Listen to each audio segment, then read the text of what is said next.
إن الحمد لله نحمده ونستعينه ونستغفره ونعوذ بالله من شرور أنفسنا ومن سيئات أعمالنا من يهده الله فلا مضل له ومن يضلل فلا هادي له وأشهد أن لا إله إلا الله وحده لا شريك له وأشهد أن محمدا عبده ورسوله أما بعد فإن خير الحديث كتاب الله وخير الهدي هدي محمد صلى الله عليه وآله وسلم وشر الأمور محدثاتها وكل محدثة بدعة وكل بدعة ضلالة وكل ضلالة في النار.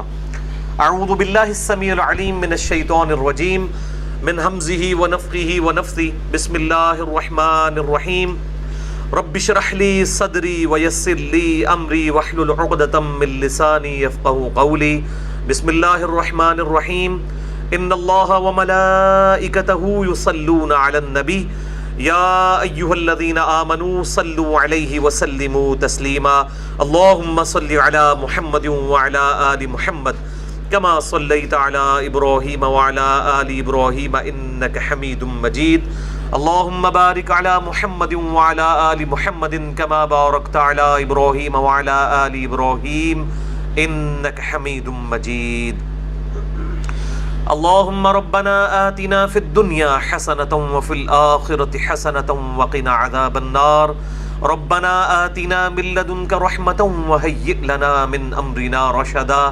لا إله إلا أنت سبحانك إني كنت من الظالمين.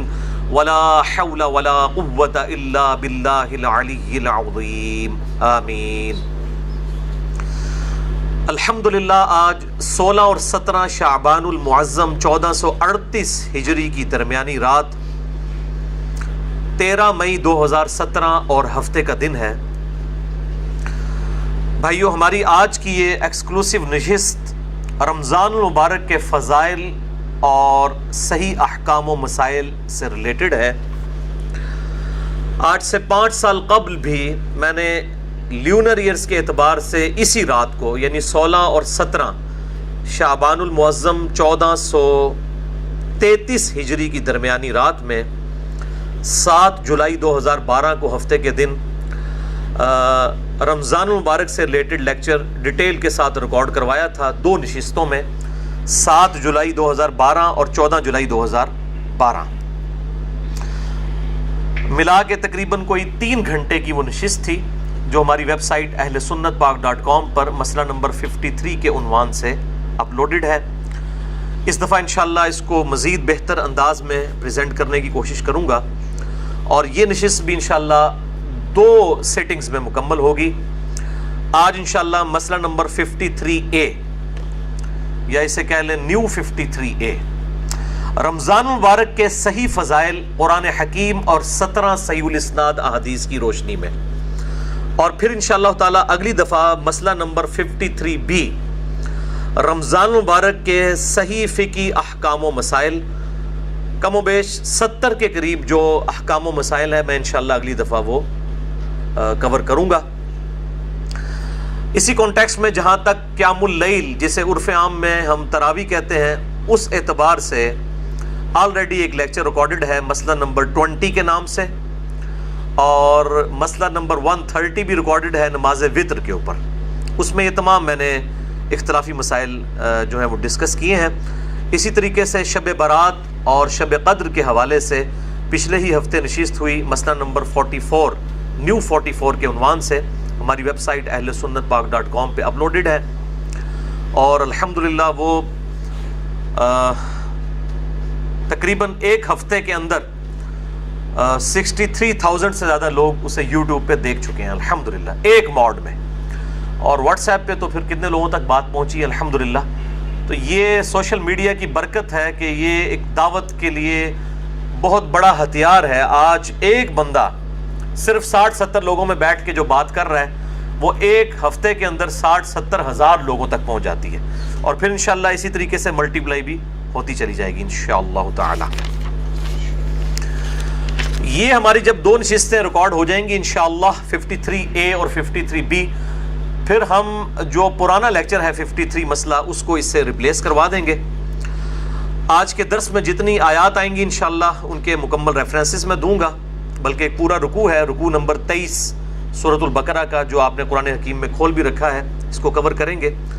اور جتنی احادیث آئیں گی انشاءاللہ میں ان کے نمبرز علماء حرمین بیروت اور دارالاسلام کی انٹرنیشنل نمبر کے مطابق دوں گا، جس کے مطابق پوری دنیا میں عربی کتب شائع ہوتی ہیں اور مکتبۃ الشاملہ اور باقی عربی سافٹ ویئرز بنائے جاتے ہیں۔ اس کے باوجود اگر کسی کی کوئی کیوری ہو تو وہ لیکچر کے اینڈ پہ سوال مجھ سے کر سکتے ہیں، اور بعد میں اگر رابطہ کرنا ہو تو ہمارے جو بھائیوں کے واٹس ایپ نمبر دیے ہوئے ہیں، فرحان بھائی کا نمبر ہمارے جیلم سے جو ہیں، اور لاہور سے یوسف بھائی ہیں، کراچی سے حارث بھائی ہیں، اور اسی طرح سے سعودی عرب میں اس وقت ہمارے ایک بھائی سیٹلڈ ہیں جیلم کے ہی، معظم بھائی، ان کے نمبرز ہماری ویب سائٹ اہلسنتپاک.com پہ واٹس ایپ نمبر دیے ہوئے ہیں، ان سے آپ رابطہ کر سکتے ہیں۔ انشاءاللہ وہ ہر ٹاپک پہ کوئی نہ کوئی کلپ میرا آپ کو انشاءاللہ سینڈ کر دیں گے۔ جہاں تک میرا سوال ہے تو میں نے اکتوبر 2016 سے آن ورڈ معذرت کر لی ہوئی ہے ای میلز کے اعتبار سے، اور بعض لوگوں نے اسے غلط رنگ بھی دینے کی کوشش کی ہے کہ شاید اب زیادہ فیم مل گیا ہے اس لیے ای میلز کے جواب نہیں دیے جاتے۔ میں اکیلا بندہ اتنے ہزاروں لوگوں کو کس طریقے سے جواب دے سکتا ہوں؟ یہ امپاسبل ہے، جبکہ میرا یہ پارٹ ٹائم کام ہے۔ ظاہر ہے کہ میں ایک ملازم پیشہ آدمی ہوں اور سرکاری میری نوکری ہے گریڈ 19 میں، تو ظاہر ہے کہ میں پارٹ ٹائم میں یہ دعوت کا کام کرتا ہوں، فل ٹائم کے لیے وقف نہیں ہوں، اور اللہ تعالیٰ اس چیز سے بھی بچائے کہ میں روزی روٹی دین سے کھانا شروع کر دوں، نعوذ باللہ من ذالک۔ بہرحال اگر فل ٹائم بھی وقف ہو جائیں تب بھی کسی ایک شخص کے لیے یہ ممکن نہیں ہے کہ وہ ہزاروں ای میلز کے جواب دے، یہ امپاسبل ہے۔ الحمدللہ ہر ٹاپک کے اوپر میرے ہزاروں کلپس ریکارڈڈ ہیں، بلکہ دنیا میں اردو زبان کے اندر اتنی ڈیٹیل کے ساتھ ان ڈیپتھ اختلافی مسائل کسی شخص نے بھی ریکارڈ نہیں کروائے میرے علم کی حد تک، الحمدللہ۔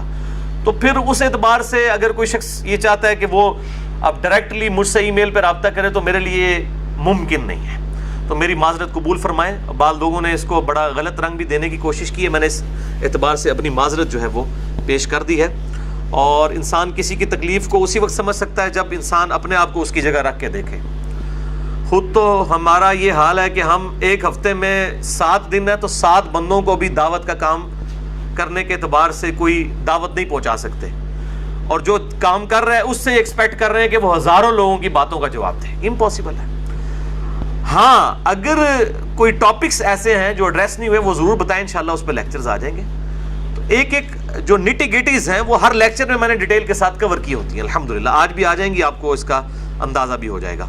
لہٰذا بدگمانی سے بچیں، اور اس طرح کے کامنٹس کسی کے بارے میں کرنا کہ فلاں شخص متکبر ہو گیا ہے یا وہ جو ہے وہ مشہوری کا شکار ہو گیا ہے، اس وجہ سے اب وہ عام لوگوں کی باتوں کا جواب نہیں دیتا۔ الحمدللہ نہ مجھے پہلے کبھی شوق تھا اس اعتبار سے فیم کا، اور نہ اب کوئی ہے، الحمدللہ۔ اللہ تعالیٰ دل کی کیفیت بہتر جانتا ہے، آپ لوگ مفتی بننے کی کوشش نہ کریں اس اعتبار سے کوئی کامنٹس کر کے۔ کسی بھی مسلمان کے بارے میں حسن ظن رکھیں، وہ جس تکلیف سے گزر رہا ہے اس کی تکلیف کا کوئی اور شخص اندازہ نہیں کر سکتا کہ وہ اپنے لمیٹڈ ٹائم کے اندر زیادہ سے زیادہ کتنا کام کر سکتا ہے۔ اگر آپ کے ساتھ لاکھوں لوگ رابطہ کرنے والے ہوں تو آپ دن میں کتنے لوگوں کے موبائل فون سن سکتے ہیں؟ اور کئی لوگ تو ویسے ہی فون کر دیتے ہیں، جی بات کرنے کو دل کر رہا تھا۔ یار اللہ کے بندو، تھوڑے لوگ ہیں، بات کریں، آپ دل لگی کے لیے اور لوگوں سے بات کریں، لیکن ایسا شخص جو دین کے لیے وقف ہے اس اعتبار سے کہ لوگوں کو دین کے مسائل بتا رہا ہے، اس کے ساتھ دل لگی نہ کریں۔ دل لگی کرنے کے لیے اور بہت لوگ ہیں، تو یہ لوگوں کے ٹائم کو غصب کرنے والی بات ہے، اور کسی جو ضرورت مند ہے اس کے حق کے اوپر قبضہ کرنے والی بات ہے۔ اس لیے میں نے یہ ساری کلیریفیکیشن دی، کیونکہ میرا سٹیٹس عام انسانوں والا نہیں ہے، اور میں یہ ضروری سمجھتا ہوں کہ اپنے اعتبار سے کلیریفیکیشن دے دوں تاکہ لوگوں کو بدگمانی سے بچایا جائے۔ جیسا کہ بخاری اور مسلم دونوں کی متفق علیہ حدیث ہے، یہ آپ صلی اللہ علیہ وسلم کی سنت ہے کہ اپنی طرف سے کلیریفیکیشن دی جائے، کہ آپ صلی اللہ علیہ وآلہ وسلم ایک دفعہ اعتکاف میں بیٹھے ہوئے تھے، رات کے اندھیرے میں ایک عورت آپ سے ملنے کے لیے آئی، آپ کافی دیر تک اس کے ساتھ باتیں کرتے رہے، پھر اس کے ساتھ اندھیرے میں غائب ہو گئے کافی دور تک، اور پھر آپ واپس آئے۔ کچھ اصحاب جو ہیں چوراہے پہ کھڑے تھے، آپ صلی اللہ علیہ وآلہ وسلم نے انہیں مخاطب کر کے فرمایا کہ یہ جو عورت تھی یہ میری بیوی صفیہ تھی، مجھے ملنے کے لیے آئی تھی اور میں اسے گھر تک چھوڑنے کے لیے گیا تھا۔ اعتکاف کی حالت میں بیوی کو گھر تک چھوڑنے کے لیے بھی جا سکتے ہیں، اعتکاف نہیں ٹوٹتا۔ تو صحابہ نے کہا یا رسول اللہ صلی اللہ علیہ وآلہ وسلم، ہم آپ کے بارے میں کیسے گمان کر سکتے ہیں کہ آپ کسی نامحرم عورت کے ساتھ اس طریقے سے رات کے اندھیرے میں مل رہے ہوں گے، تو آپ نے فرمایا کہ یہ میری ذمہ داری تھی کہ میں تمہیں کلیئر کروں، کیونکہ شیطان انسان کے خون میں جو ہے رگوں میں خون کی طرح دوڑتا ہے، وہ بدگمانی کروا سکتا ہے۔ اگر نبی کے بارے میں بدگمانی کروا سکتا ہے شیطان اصحاب سے، تو ہم کس کھیت کی مولی ہیں کہ ہمارے بارے میں لوگ بدگمانی نہیں کریں گے؟ اور اگر نبی کی رسپانسبلٹی ہے کہ وہ اپنے کریکٹر کو کلیریفائی کرے پبلک میں، اسی طریقے سے ہماری بھی ذمہ داری ہے کہ ہم اپنے کریکٹر کو کلیریفائی کریں پبلک میں، جب ہم ایک پبلک فگر ہیں دعوت کے پوائنٹ آف ویو سے۔ ٹھیک ہے، ایک دفعہ دروشی پڑھ لیجئے۔ اللہم صلی علی محمد وعلی آل محمد کما صلیت علی ابراہیم وعلی آل ابراہیم انک حمید مجید، اللہم بارک علی محمد وعلی آل محمد کما بارکت علی ابراہیم وعلی آل ابراہیم انک حمید مجید۔ میرے بھائیو، رمضان المبارک کے روزوں کو باقی تمام عبادات پر، چاہے وہ حج ہو، نماز ہو، زکوٰۃ ہو، اور جتنے فرائض ہیں، ان پر اس اعتبار سے رمضان المبارک کے روزوں کو فوقیت حاصل ہے کہ پورے قرآن حکیم میں باقی جتنی بھی عبادات ہیں ان کی ڈیٹیل سکیٹرڈ فارم میں ہے، بکھری ہوئی حالت میں۔ یعنی اگر میں کہوں کہ حج کے ٹاپک پہ آیات کہاں ہیں، وہ سورۃ البقرہ میں بھی ہیں، سورہ آل عمران میں بھی ہیں، سورۃ الحج کے اندر بھی ہیں۔ نماز کے ٹاپک میں تو کئی ایک صورتوں میں یہ ایشو ڈسکس ہوا ہے، اسی طریقے سے زکوٰۃ بھی سینکڑوں جگہ پہ ڈسکس ہوئی ہے۔ لیکن رمضان المبارک کو یہ فوقیت حاصل ہے کہ رمضان المبارک کا جو ٹاپک ہے پورے قرآن میں صرف ایک ہی جگہ پہ ڈسکس ہوا ہے، پورے قرآن میں، اور وہ سورۃ البقرہ کا رکوع نمبر ہے 23۔ 6 آیات میں آیت نمبر 183 سے لے کر 188 تک، سورۃ البقرہ آیت نمبر 183 سے 188 تک جو آپ نے قرآن حکیم میں کھول رکھی ہے، اس میں رمضان المبارک کے ٹاپک کو ڈسکس کیا گیا ہے۔ پورے قرآن کے اندر اس ایک مقام کے علاوہ نہ کہیں پہ کسی روزے کا ذکر ہے، نہ رمضان المبارک کے حوالے سے کوئی ڈیٹیلز آئی ہیں، سوائے اس ایک موقع کے۔ یہ 6 آیات انشاءاللہ ہم آج کور کریں گے، اور اس میں 6 آیات کے اندر 5 سب ٹاپکس ڈسکس ہوئے ہیں، چھوٹے چھوٹے، میں وہ ساتھ ساتھ کلیریفائی کرتا چلا جاؤں گا۔ اعوذ باللہ من الشیطان الرجیم، بسم اللہ الرحمن الرحیم۔ سورۃ البقرہ رکوع نمبر 23 آیت نمبر 183 سے لے کر 188 تک۔ پہلے 2 آیات ہم ڈسکس کریں گے، آیت نمبر 183 اور 184، جس میں ٹاپک نمبر 1 ہے رمضان مبارک کی اہمیت اور مقصد کیا ہے اور اس کی فرضیت۔ اعوذ باللہ من الشیطان الرجیم، بسم اللہ الرحمن الرحیم۔ یا ایھا الذین آمنوا کتب علیکم الصیام، اے ایمان والو تم پر روزے فرض کیے گئے ہیں، کما کتب علی الذین من قبلکم، جیسا کہ تم سے جو پہلی امتیں گزری تھی ان پر بھی روزے فرض کیے گئے تھے۔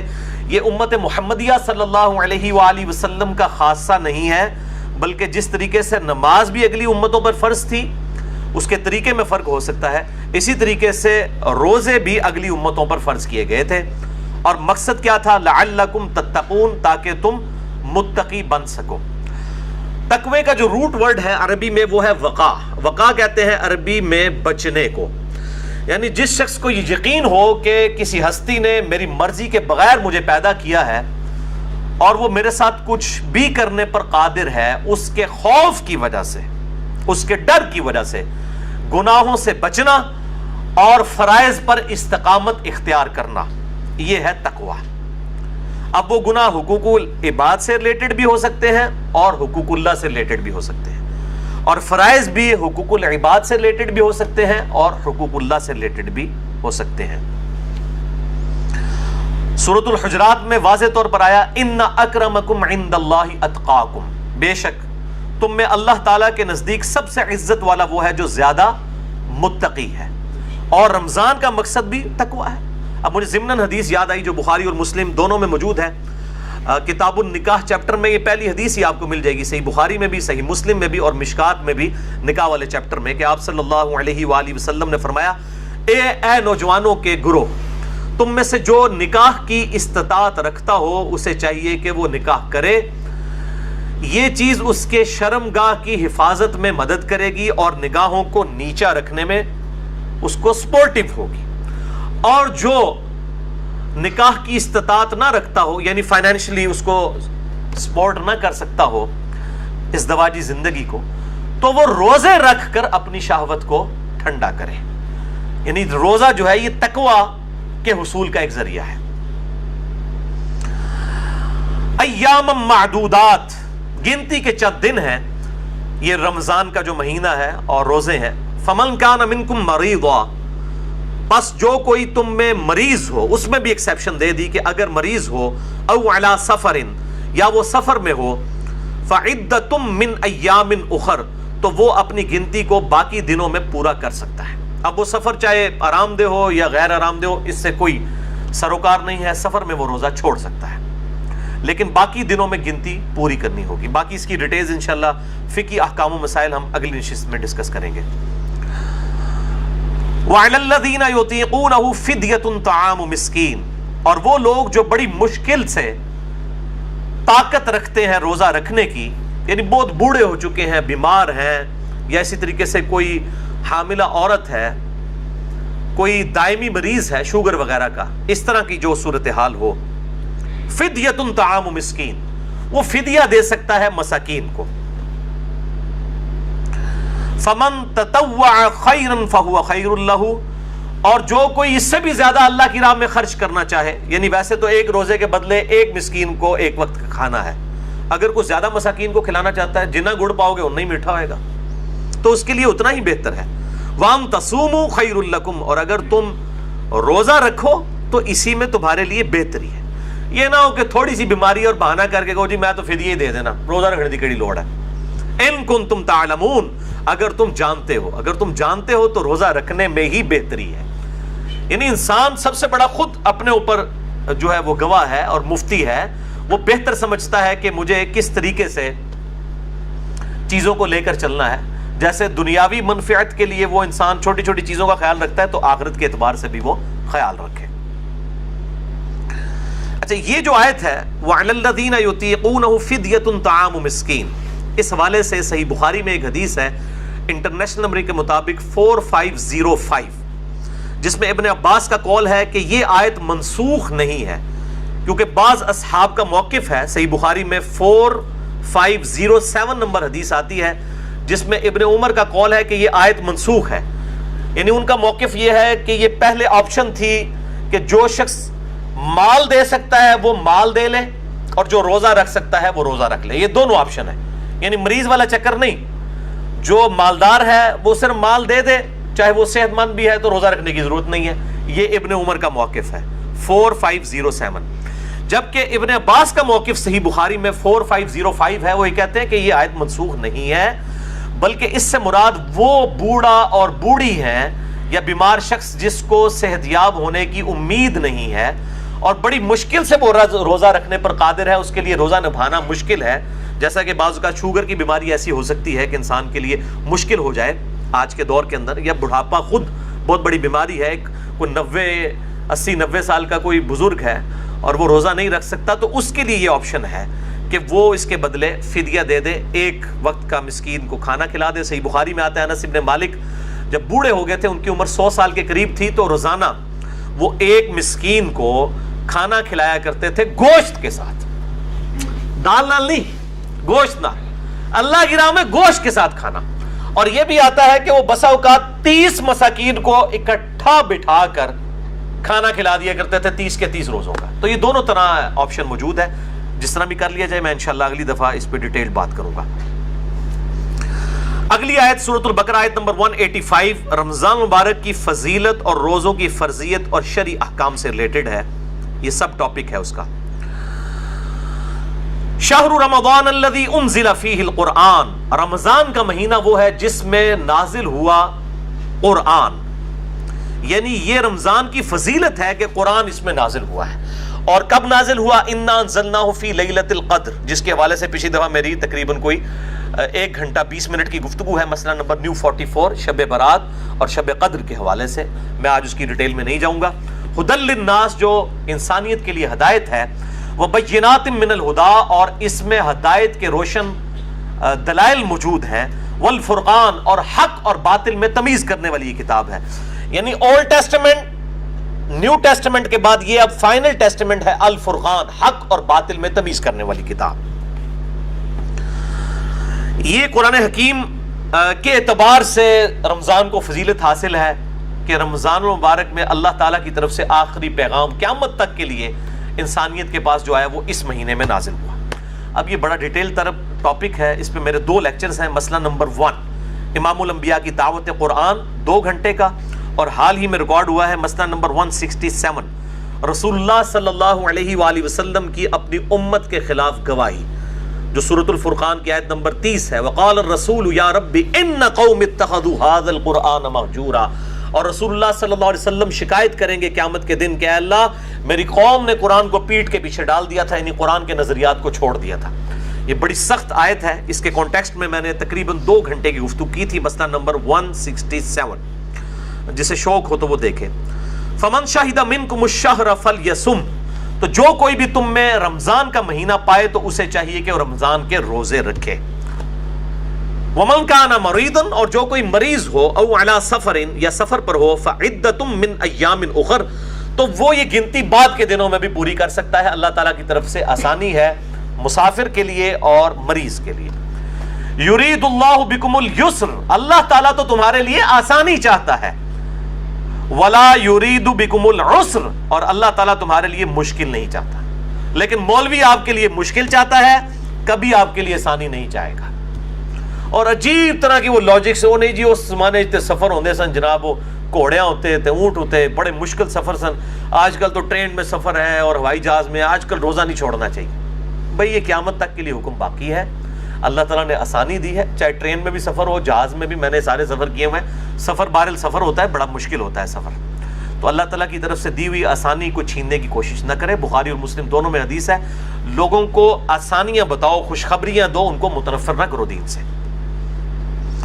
وَلِتُكْمِلُوا الْعِدَّةَ، اور اللہ تو چاہتا ہے کہ بس تم گنتی پوری کر لو، یعنی یہ جو 30 یا 29 مہینے میں جو 29 یا 30 روزے ہیں، یہ گنتی پوری کر لو۔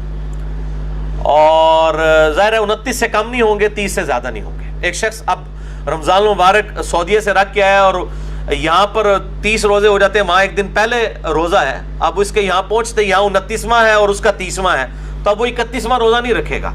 31واں جو اس کا روزہ ہے، یہاں کا 30واں جو پاکستان کا بن رہا ہوگا، اس دن وہ روزہ نہیں رکھے گا، لیکن عید بھی نہیں کرے گا، عید مسلمانوں کے ساتھ ہی کرے گا، باقی مسلمانوں کے ساتھ، تو روزہ وہ چھوڑ دے گا، کیونکہ گنتی پوری کرنی ہے۔ اور چاند کا مہینہ بخاری اور مسلم میں آتا ہے، یا تو 30 دن کا ہوتا ہے یا 29 کا۔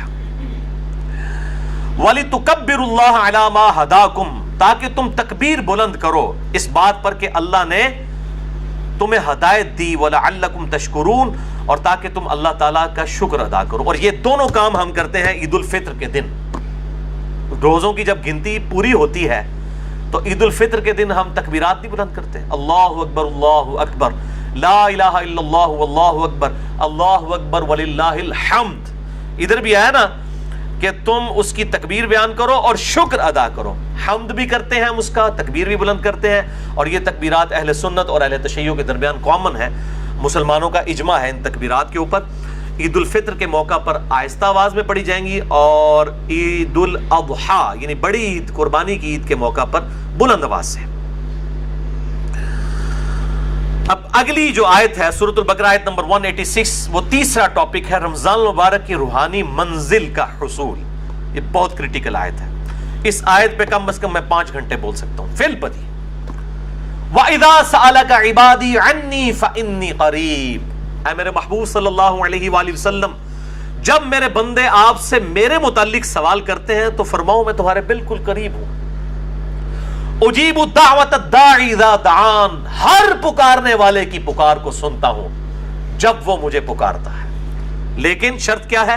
فَلْيَسْتَجِيبُوا لِي وَلْيُؤْمِنُوا بِي لَعَلَّهُمْ يَرْشُدُونَ، لیکن لوگوں کو بھی چاہیے کہ وہ میرا حکم مانے اور مجھ پر ایمان لائیں جیسا کہ ایمان لانے کا حق ہے، تاکہ وہ ہدایت پا جائیں، رشد و ہدایت پا جائیں.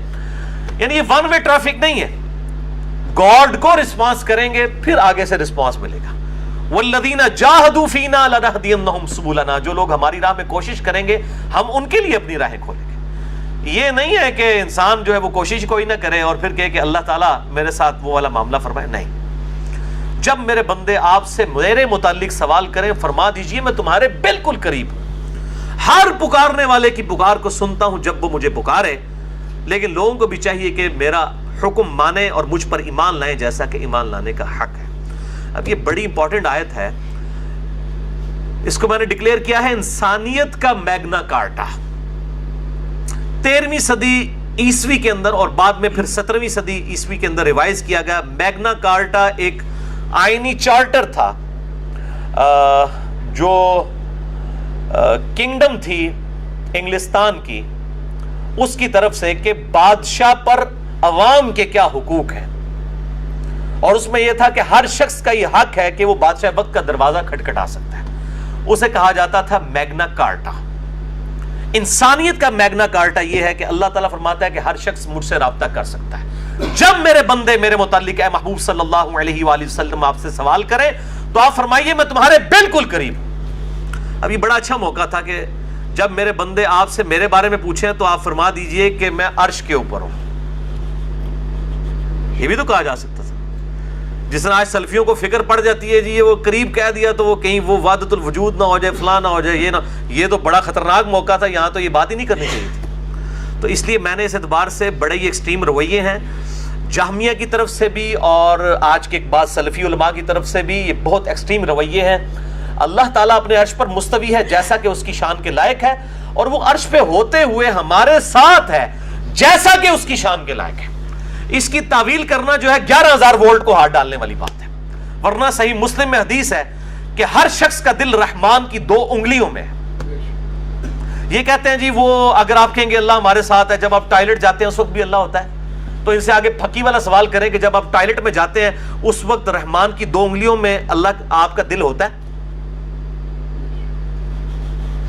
اب تو آپ الفاظ کو نہ پھر تعویل نہ کریں. یہ بڑا خطرناک معاملہ ہے. یہاں پہ بھی دیکھیں جب میرے بندے میرے بارے میں پوچھے تو فرماؤ بالکل قریب ہوں تمہارے. کیسے قریب ہوں؟ جیسا کہ اس کی شان کے لائق ہے. اس حوالے سے ایک میرا کلپ ہے جس میں میں نے حنفیوں اور سلفیوں دونوں کے ایکسٹریم رویوں کا رد کیا ہے، کیونکہ حنفی بعض کا بالکل جہمیوں والا عقیدہ پروپیگیٹ کرتے ہیں اور بعض سلفی، ساروں کی نہیں میں بات کر رہا، بعض سلفی جو ہیں بالکل مجسمہ والا عقیدہ پروپیگیٹ کرتے ہیں. میرا ایک کلپ ہے یوٹیوب پہ، آپ لکھیں رومن میں اللہ کہاں ہے یا انگلش میں لکھ دیں ویئر از اللہ، سب سے ٹاپ پہ میرا وہ کلپ انشاءاللہ کھل جائے گا جس میں میں نے میرا خیال 12-13 منٹ میں یہ معاملہ کلیئر کیا ہے. تو میں یہ کسی موقع پہ بھی نہیں چھوڑوں گا کہ میں یہ ضرور ایڈریس کروں گا کہ اللہ تعالیٰ کے بارے میں عقائد اس طریقے سے پروپیگیٹ نہ کریں کہ وہ قیامت والے دن تواڈے گاٹے فٹ ہو جان. بالکل اللہ تعالیٰ عرش پہ ہے جیسا اس کی شان کے لائق ہے. الرحمن علی العرش استویٰ. اور قرآن میں نحن اقرب الیہ من حبل الورید، ہم تمہاری رگ جان سے بھی زیادہ تمہارے قریب ہیں جیسا کہ اس کی شان کے لائق ہے. تم 3 نہیں ہوتے، چوتھا وہ تمہارے ساتھ ہوتا ہے. تم 5 نہیں ہوتے، چھٹا وہ تمہارے ساتھ ہوتا ہے. وَهُوَ مَعَكُمْ أَيْنَمَا كَانُوا، تم جہاں کہیں بھی ہو تمہارے ساتھ ہوتا ہے. کیسے ہوتا ہے؟ جیسا کہ اس کی شان کے لائق ہے. آپ کیوں اس میں انجینئرنگ کرنے کی کوشش کر رہے ہیں، اس کی ڈیٹیلز میں جانے کی؟ اللہ کی صفات لَيْسَ كَمِثْلِهِ شَيْءٌ، اللہ کی مثل کوئی شے نہیں. نہ جہمیہ بنے نہ مجسمہ بنے. یہ بہت خطرناک معاملہ ہے اور اس میں ڈر جانے کا مقام ہے. اب یہ روحانی منزل ہے کہ رمضان کی آیات کے بیچ میں یہ آیت کیوں ڈالی گئی ہے کہ جب میرے بندے تم سے میرے متعلق پوچھیں تو فرماؤ میں تمہارے بالکل قریب ہوں، ہر پکارنے والے کی پکار کو سنتا ہوں. کیوں؟ دیکھیں انسان جس ہستی کے لیے قربانیاں کر رہا ہوتا ہے، انسان کی یہ خواہش ہوتی ہے کہ میرا اس کے ساتھ کوئی تعلق قائم ہو جائے.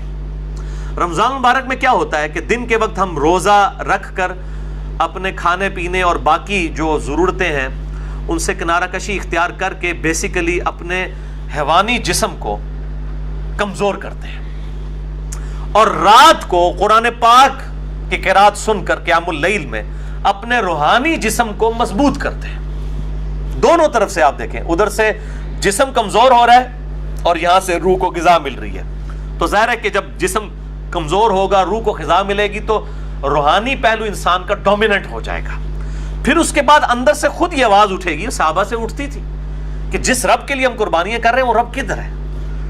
وَإِذَا سَأَلَكَ عِبَادِي عَنِّي فَإِنِّي قَرِيب، اے میرے محبوب صلی اللہ علیہ وآلہ وسلم، جب میرے بندے آپ سے میرے بارے میں پوچھے تم فرماؤ میں تمہارے بالکل قریب ہوں، کوئی ٹینشن نہ لو، جس رب کے لیے قربانیاں کر رہے ہو نا وہ ہر وقت تمہارے ساتھ ہے، تمہاری قربانیاں رائے گاہ نہیں جائیں گی۔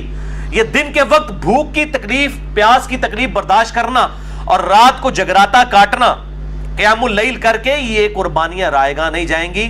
اور جب انسان کو یہ یقین ہونا کہ جس کے لیے انسان قربانی کر رہا ہے وہ اس کو دیکھ رہا ہے اس حال میں، تو انسان کو صبر نصیب ہو جاتا ہے۔ یہ دنیا میں بھی ہے، آپ کسی دنیاوی دوست کے لیے قربانی کریں اور تکلیف اٹھائیں اور آپ کو یہ پتا چل جائے کہ آپ کے دوست کو بھی یہ بات پتا چل گئی ہے کہ آپ کو اس کی تکلیف اٹھانی پڑ رہی ہے، تو ایک اندر سے روحانی خوشی ملتی ہے کہ یار جس کے لیے کر رہا تھا اس کو پتا چل گیا کہ میں نے اس کے لیے قربانی کی ہے۔ اور جس اللہ کے لیے، جس نے ہمیں یہ سب کچھ دیا، ہمیں جان دی، اچھا جسم دیا، بال بچے دیے اور یہ دنیاوی سرکمسٹانسز دیے، اور پھر الٹیمیٹلی جنت میں ہمیشہ کی کامیابیاں انشاءاللہ مقدر ہونے والی ہیں، تو اس اللہ کے لیے بھی جب انسان اپنی کوئی قربانی پیش کرتا ہے تو انسان کے اندر سے یہ خواہش پیدا ہوتی ہے۔ اور اسی کا ذکر ہے، جب میرے بندے پوچھیں فرماؤ تمہارے بالکل قریب ہوں، ہر پکارنے والے کی پکار کو سنتا ہوں، بشرطے کہ وہ میری بات بھی مانے اور مجھ پر ایمان لائے جیسا کہ ایمان لانے کا حق ہے۔ اسی کانٹیکسٹ میں 2 لیکچر بڑے امپورٹنٹ ہیں۔ مسئلہ نمبر 3 دعا صرف اللہ ہی سے، اس میں بھی میں نے اس کو ایڈریس کیا تھا، اور اسی کی ایکسٹینشن ہے مسئلہ نمبر 43 وسیلہ اور توسل کے صحیح احکام و مسائل، اور آج اس کی ڈیٹیل میں نہیں جاؤں گا۔ اگلی آیت سورۃ البقرہ آیت نمبر 187، یہ چوتھا ٹاپک ہے روزوں سے متعلق فقہی احکام و مسائل۔ اگلے ہفتے میں انشاءاللہ 70 کے قریب کور کروں گا، بہرحال کچھ اس میں کور ہو رہے ہیں، ان کو بھی اگلی دفعہ ڈیٹیل سے، آج صرف میں سرسری گزروں گا۔ احل لکم لیلۃ الصیام الرفث الی نسائکم، تمہارے لیے حلال کر دیا گیا ہے رمضان کی راتوں میں اپنی بیویوں کے ساتھ ازدواجی تعلق۔ ہن لباس لکم وانتم لباس لہن، تمہاری بیویاں تمہارا لباس ہے اور تم ان کا لباس۔ لباس اور جسم میں کوئی پردہ نہیں ہوتا، میاں بیوی ایک دوسرے کی عفت اور عصمت کی حفاظت کرنے کے اعتبار سے بھی لباس ہیں، اور باقی بھی لباس تو ہیں۔ علم اللہ انکم کنتم تختانون انفسکم، اللہ تعالیٰ نے یہ جانچ لیا کہ تم اپنے جی میں خیانت کرتے تھے، گلٹی فیل کرتے تھے، فتاب علیکم، تو اللہ نے تم پر رجوع فرمایا، وعفا عنکم، اور تمہارے لیے ڈھیل فرما دی، تمہیں معاف فرما دیا، تمہارے لیے آسانی کر دی۔ فالآن باشروہن، پس آؤ اور اپنی بیویوں کے ساتھ ازدواجی تعلق قائم کرو، وابتغوا ما کتب اللہ لکم، اور اللہ سے طلب کرو جو اللہ نے تمہارے لیے مقدر کیا ہے، یعنی کہ نیک اولاد۔ اس آیت کے کانٹیکسٹ میں صحیح بخاری کے اندر انٹرنیشنل نمبر کے مطابق 4508 نمبر حدیث ہے۔ برا بن عازب رضی اللہ تعالیٰ عنہ کہتے ہیں کہ صحابہ اکرام کے 2 گروہ تھے، ایک وہ تھے کہ جب رمضان کے روزے فرض ہوئے تو دن کے وقت تو ظاہر ہے کہ وہ بیویوں کے ساتھ ازدواجی تعلق نہیں رکھتے تھے روزے کی وجہ سے، لیکن بعض ایسے تھے جو رات کے وقت بھی اپنی بیویوں کے ساتھ تعلق نہیں رکھتے تھے، اور وہ سمجھتے تھے کہ یہ رمضان پورے کا پروٹوکول ہے، اور بعض ایسے تھے جو رات کے وقت تعلق قائم کرتے تھے اور وہ یہ سمجھتے تھے کہ یہ روزہ تو کھل چکا ہے، اب کوئی مسئلہ نہیں ہے، اور وہ لوگ حق پر بھی تھے، لیکن ساتھ ہی ان کے دل میں گلٹ بھی رہتا تھا۔ یہ جو الفاظ آئے نا کہ کنتم تختانون انفسکم، تم اپنے جی میں خیانت محسوس کرتے تھے، خیانت ہے نہیں تھی لیکن اندر سے محسوس کرتے تھے کہ واضح حکم نہیں آیا، کہیں ہم غلطی نہ کر رہے ہو، تو اللہ تعالیٰ نے پھر حکم نازل فرما دیا تاکہ تمہارے لیے آسانی ہو جائے۔ تو پھر اللہ تعالیٰ نے یہ آیات نازل فرمائی کہ کوئی اس میں ممانعت نہیں ہے، دن کے وقت یہ پروٹوکول ہے روزے کا، کھانا پینا اور ازدواجی تعلق والا معاملہ جو ہے اس سے بچنا ہے، رات کے وقت کا یہ معاملہ نہیں ہے۔ وَكُلُوا وَاشْرَبُوا حَتَّى يَتَبَيَّنَ لَكُمُ الْخَيْطُ الْأَبْيَضُ مِنَ الْخَيْطِ الْأَسْوَدِ، اور کھاتے پیتے رہو سحری کے وقت یہاں تک کہ جو سفید ڈورا ہے وہ رات کے جو سیاہ ڈورا ہے اس سے ممتاز ہو جائے، من الفجر، فجر کے وقت، یعنی فجر کے وقت جب آپ مشرق کی طرف منہ کریں تو سیاہی ہوتی ہے، جب فجر کا وقت داخل ہونے والا ہوتا ہے اس سے کافی دیر پہلے ہی ہلکی ہلکی سفیدی ظاہر ہوتی ہے، کیونکہ سورج اوپر آ رہا ہوتا ہے ود رسپیکٹ ٹو زمین. اس کو ہم کہتے ہیں صبح کاذب، یعنی جھوٹی صبح. اس کے بعد پھر وہ روشنی ذرا نمایاں ہوتی ہے اور بالکل سفید افق پہ پھیل جاتی ہے. اس سے اوپر بلیک ہوتا ہے سارا معاملہ اور نیچے ہوتا ہے سفید. اس کو ہم کہتے ہیں صبح صادق. اس وقت فجر کا وقت داخل ہو جاتا ہے. وہ کالا اور سفید ڈھورا ہے. فجر کا وقت داخل ہو جاتا ہے اور سحری کا وقت ختم ہو جاتا ہے. اور پھر جب سورج کی ٹکیاں باہر آنا شروع ہوتی ہے اس وقت فجر کا وقت بھی ختم ہو جاتا ہے. تو یہ کہا جا رہا ہے فجر کے وقت جو سفید اور سیاہ ڈھورے ہیں جب وہ ممتاز ہو جائیں، یعنی صبح کاذب صبح صادق میں کنورٹ ہو جائے، پھر کھانا پینا چھوڑ دو. آج کل بڑا آسان ہے، وہ ٹائم ٹیبل بنے ہیں، میں انشاءاللہ اگلی دفعہ بتاؤں گا. اینڈرائڈ ایپس بنی ہیں پرو مسلم اور باقی، میں انشاءاللہ اگلی دفعہ ڈیٹیل کے ساتھ اسے ڈسکس کروں گا. بہرحال اسی کانٹیکسٹ میں صحیح بخاری میں ایک حدیث ہے 4509. عدی ابن حاتم کہتے ہیں کہ جب میں نے یہ آیت پڑھی تو انہوں نے اپنے تکیے، اپنے سرہانے ایک سفید رنگ کا دھاگا اور ایک کالے رنگ کا دھاگا رکھ لیا اور وہ رات کے اندھیرے میں اس کو دیکھتے رہتے تھے. جب ان دونوں کا کلر واضح ہو جاتا تھا نا تو وہ کہتے تھے اچھا اب سحری کا وقت ختم ہو گیا. تو نبی صلی اللہ علیہ وآلہ وسلم کو آ کر عرض کی تو آپ صلی اللہ علیہ وسلم مسکرائے اور آپ نے مزاح کے طور پہ فرمایا کہ تیرا تکیہ اتنا چوڑا ہے کہ آسمان کے ڈورے اس کے نیچے آ جاتے ہیں. اس سے مراد آسمان کے ڈورے ہیں، آسمان پہ جو سفید اور سیاہ ڈورا ہے یہ والے ڈورے نہیں ہیں.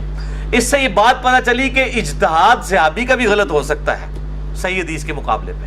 اب انہوں نے اجتہاد ہی کیا نا، تو نبی صلی اللہ علیہ وسلم کی صحیح حدیث انہیں پہنچی تو ان کو پتہ چلا کہ یہ اجتہاد غلط تھا. یہ پکی ہے خصوصاً اپنے مقلدین علماء اور بھائیوں کے لیے جو کہتے ہیں جی اجتہاد. تو یہ اجتہاد کو ہم بھی مانتے ہیں لیکن کتاب و سنت اجماع کے بعد. اجتہاد تو صحابی کا بھی غلط ہو سکتا ہے کتاب و سنت کے مقابلے میں. وہ صحابی کا اجتہاد ہی تھا نا کہ کالا اور سفید ڈورا، انہوں نے اپنے دماغ سے سوچا، لیکن اللہ کے نبی کی حدیث آئی، آپ نے فرمایا کہ نہیں اس سے مراد وہ ہے. تو اب اس میں کوئی ضد نہیں کرنی چاہیے. تو قرآن حکیم میں ہر چیز موجود ہے، انسان تھوڑا سا تفکر کرے تو حق بات انسان کو پتہ چل جائے گی. ثم اتم الصیام الی اللیل، اور پھر اس کے بعد روزے کو رات تک مکمل کرو.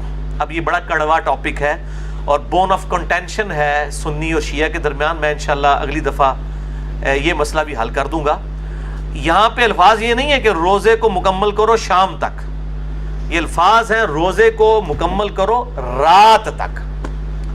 اور رات کی ڈیفینیشن کے اعتبار سے جو اختلاف پایا جاتا ہے، میرے نزدیک سنی اور شیعہ دونوں ہی اپنی جگہ موقف پہ درست ہیں. اور بسا اوقات سنی علماء جو ہیں وہ شیعہ کے ساتھ بالکل خیانت کر رہے ہوتے ہیں اس مسئلے میں، اور بعض اوقات شیعہ جو ہیں وہ اہل سنت کے ساتھ خیانت کر رہے ہوتے ہیں. میں انشاءاللہ اگلی دفعہ اس مسئلے کو ڈسکس کروں گا.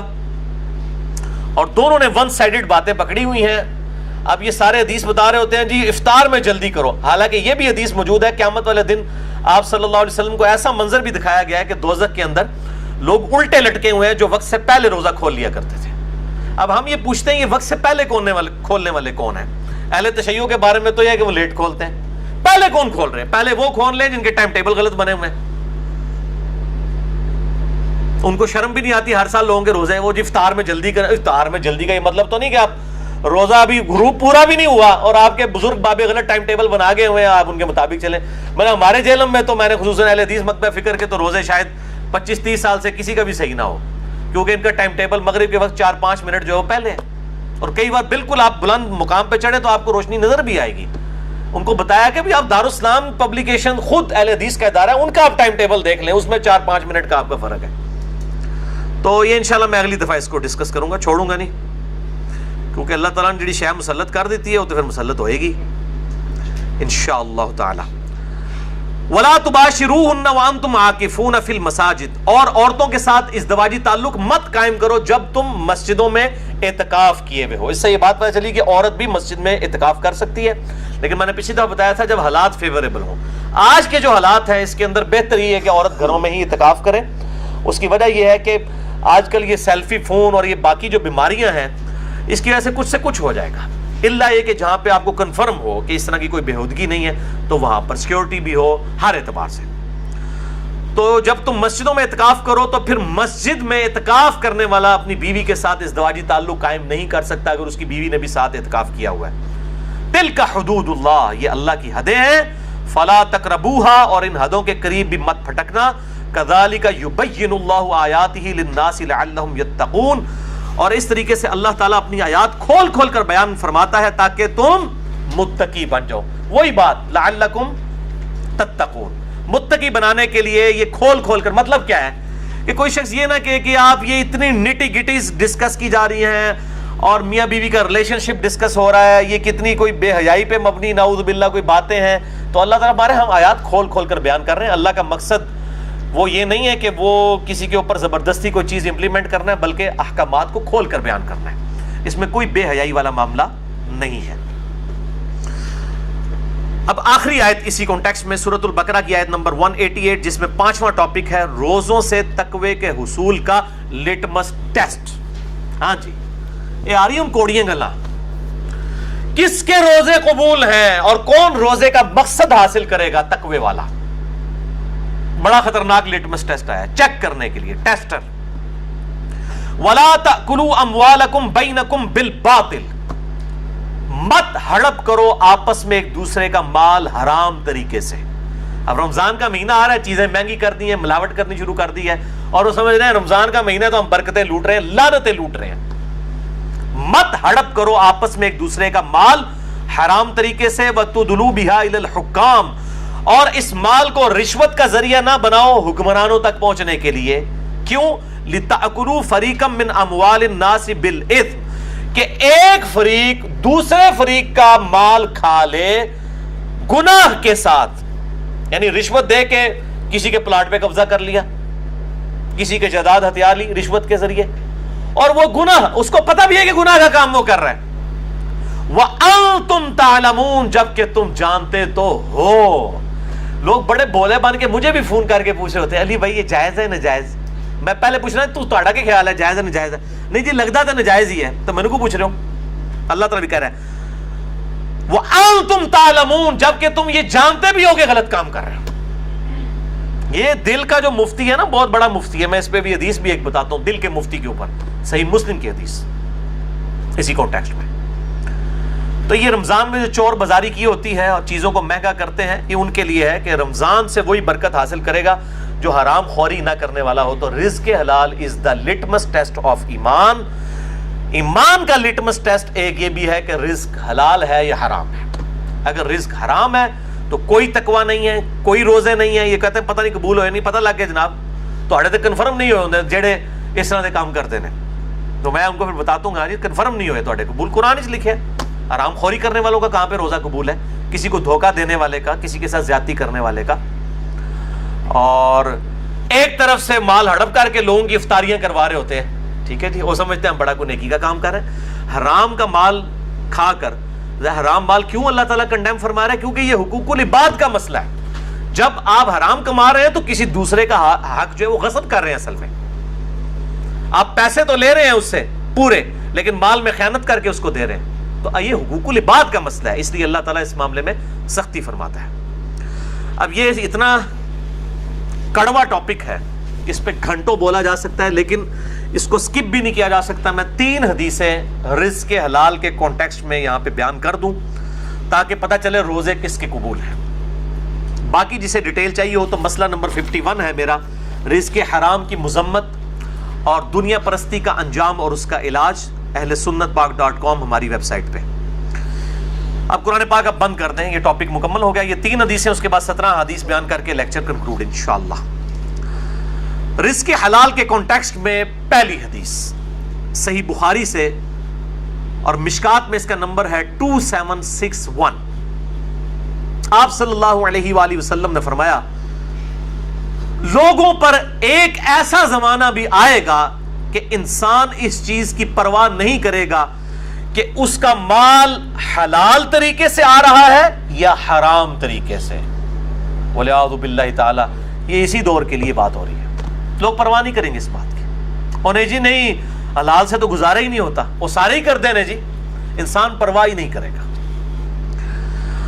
تو وہ جو دل کا مفتی ہے وہ بتا دیتا ہے کہ یہ حلال طریقے سے آ رہا ہے حرام. وہ سن لیا حدیث صحیح مسلم کی مشکات میں ہے 5073.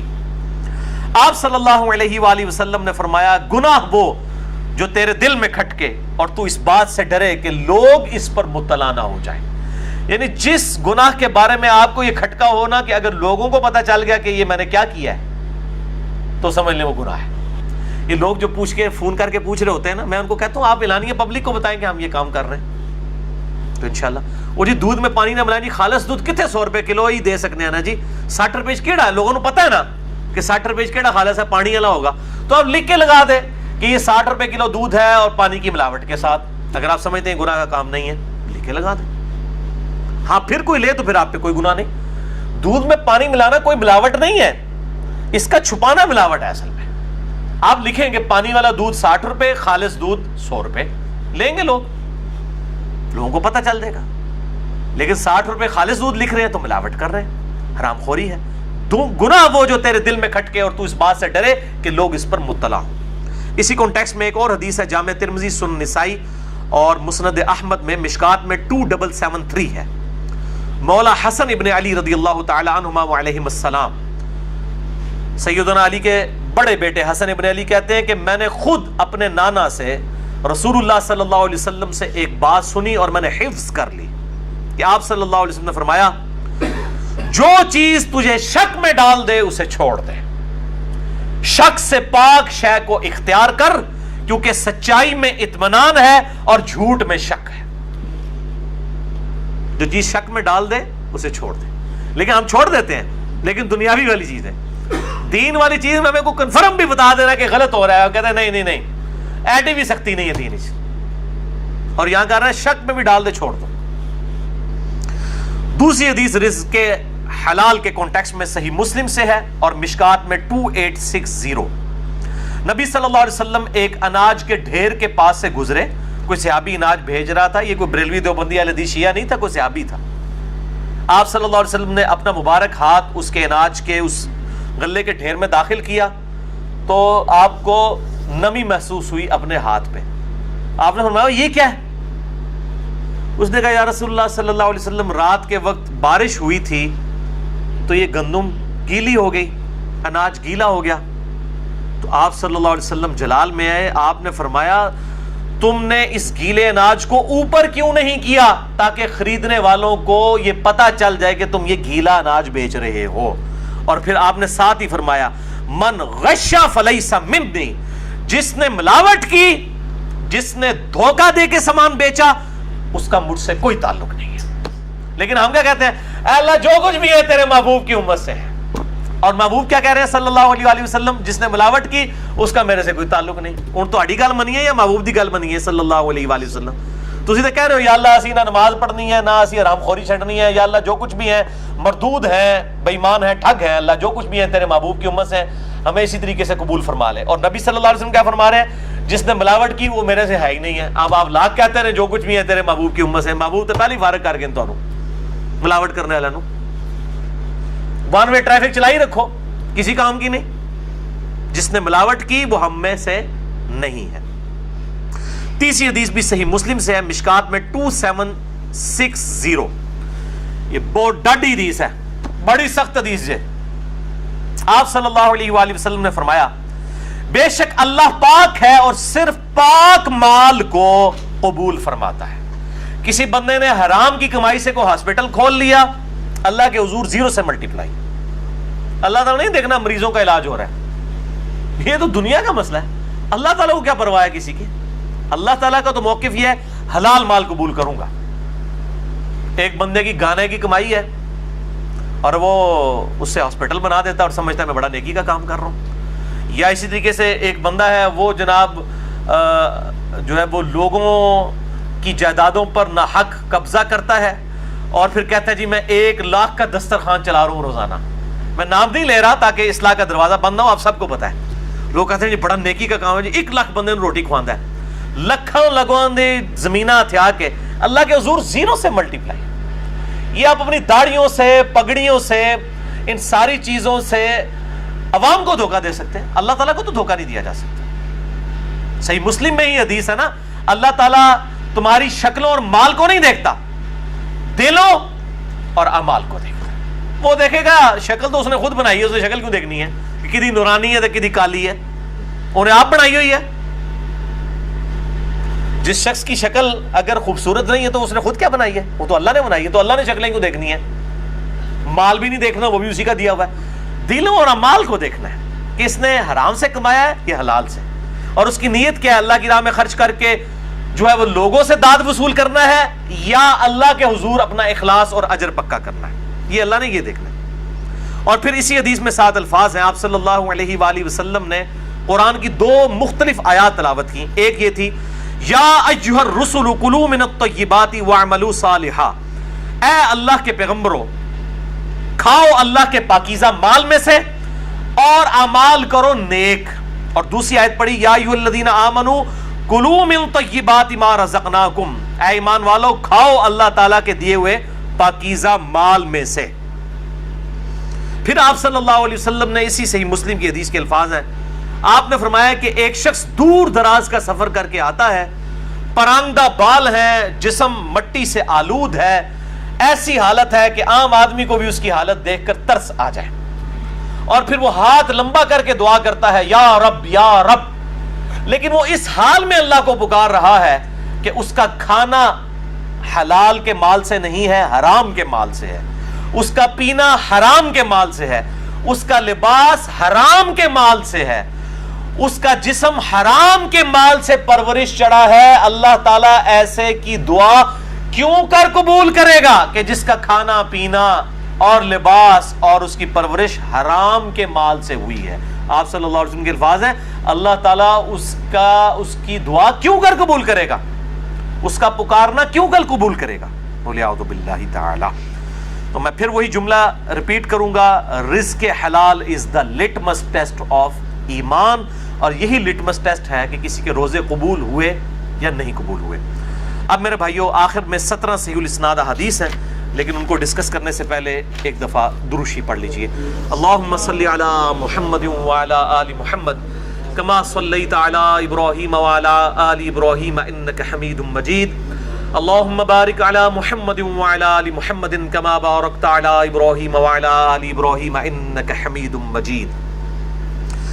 اب میرے بھائیو آخر میں 17 صحیح الاسناد احادیث، اور یہ 17 کا عدد میں نے لیا ہے دن رات میں فرض نماز کی رکعتوں کی تعداد 17 ہے، جس پہ اہل سنت اور اہل تشیع کا اجماع ہے پوری دنیا کے مسلمانوں کا. فجر کے 2 فرض، ظہر کے 4، عصر کے 4، مغرب کے 3 اور عشاء کے 4، یہ کل 17 رکھتے ہیں. اور یہ 17 احادیث پرٹیکولرلی رمضان المبارک کی اہمیت، فضیلت، فرضیت اور روحانیت سے ریلیٹڈ ہے. اور یہ الٹپ ایٹ رینڈم نہیں ہے، میں نے ایک انٹلیکچوئل ترتیب سے ان کو جمع کیا ہے، اور انشاءاللہ میں تمام احادیث کے انٹرنیشنل نمبر بتاؤں گا، لیکن پرائمری بک سے نہیں بلکہ سیکنڈری بک سے، جو مشکات المصابیح ہے، جس کو میں نے ڈکلیئر کیا ہے مشکات المصابیح از دا انسائکلوپیڈیا آف حدیث. اہل سنت کی مین سٹریم کی 13 کتابوں کا یہ سمجھ لیں خلاصہ ہے، 3 جلدوں میں. شیخ زبیر لیزئی رحمہ اللہ تعالیٰ کی تحکیم اور تخریج کے ساتھ اہل سنت پاک.com پہ آپ کو 18 MB کی 3 فائلز مل جائیں گی، ڈاؤن لوڈ کریں. میں اکثر اس کی ترغیب دلاتا ہوں. الحمدللہ بخاری، مسلم، ابو داؤد، ترمذی، نسائی، ابن ماجہ، الموطا امام مالک، مسند احمد، سنن کبریٰ، البیہقی، المستدرک للحاکم اور باقی کتابوں سے یہ نوٹس ہیں. اہل سنت کی کتابوں کا نچوڑ 6294 احادیث، 6294 احادیث کا مجموعہ ہے، اور اس میں احادیث کی ریپیٹیشن نہیں ہے. اس کے نمبرز میں انشاءاللہ انٹرنیشنل بتاؤں گا، اور اس کے فٹ نوٹ پہ آپ کو پرائمری بکس کے نمبرز بھی مل جائیں گے، اور اس کے ساتھ حکم لگا ہوا بھی مل جائے گا انشاءاللہ تعالی. باقی اسی مشکات کے تعارف پہ میرا ڈیٹیل لیکچر ہے، مسئلہ نمبر 111B، مشکات المصابیح کا مکمل تعارف. جسے شوق ہو تو اہل سنت پاک.com پہ اسے دیکھیں. پہلی حدیث صحیح بخاری اور صحیح مسلم کی متفق علیہ حدیث ہے. مشکات میں اس کا نمبر ہے 4. آپ صلی اللہ علیہ وآلہ وسلم نے فرمایا اسلام کی بنیاد 5 چیزوں پر ہے. کتنی چیزوں پر؟ 5. نمبر 1، اس بات کی گواہی دو کہ اللہ کے سوا کوئی معبود نہیں، وہ اکیلا ہے، اور محمد صلی اللہ علیہ وآلہ وسلم اس کے بندے اور اس کے رسول ہیں. نمبر 2، نماز قائم کرنا. نمبر 3، زکوٰۃ دینا. نمبر 4، اللہ کی راہ میں استطاعت ہو تو حج کرنا. اور نمبر 5، رمضان کے روزے رکھنا، یعنی روزہ رکھنا اسلام کی بنیادوں میں سے ایک بنیاد ہے. جو روزے چھوڑ دیتا ہے تو وہ آپ سمجھ لیں ایک ایسی بنیاد کو ہٹا رہا ہے کہ اس کی ایمان کی اور اسلام کی عمارت دھڑام سے نیچے گر پڑے گی. یہ وہ عمارت نہیں ہے کہ جس میں 5 میں سے ایک ستون ہٹا لے تو 4 اتنے کھلوتی رہے گی نا بھائی جی. جی 4 دے اتنے چلنے والی گڈی ہے وہ بھی ایک ٹائر لال ہو نا تو گڈی چل نہیں سکتی. تو یہ 5 والی ہے، اس میں سے ایک بھی آپ اگر سکپ کریں گے تو آپ کے اسلام کی عمارت نیچے گر پڑے گی. دوسری حدیث بھی بخاری اور مسلم کی متفق علیہ حدیث ہے، مشکات میں 1956 ہے. آپ صلی اللہ علیہ وآلہ وسلم نے فرمایا جب رمضان المبارک کا مہینہ آتا ہے تو آسمان کے دروازے کھول دیے جاتے ہیں. دوسرے طریق میں آیا ہے جنت کے دروازے کھول دیے جاتے ہیں. تیسرے طریق میں آیا ہے رحمت کے دروازے کھول دیے جاتے ہیں. یہ سارے الفاظ بخاری اور مسلم میں ہیں. اور پھر ساتھ یہ الفاظ ہیں کہ جہنم کے دروازے، آگ کے دروازے بند کر دیے جاتے ہیں اور شیاطین جکڑ دیے جاتے ہیں. اچھا یہ آیا کہ شیاطین جو ہے وہ قید کر، اکثر لوگ سوال کر رہے ہوتے ہیں جی اگر شیاطین قید کر دیے جاتے ہیں پھر بھی چند لوگ ہیں جو نماز نہیں پڑھتے، چند نہیں اکثر لوگ نہیں پڑھ رہے ہوتے پھر بھی.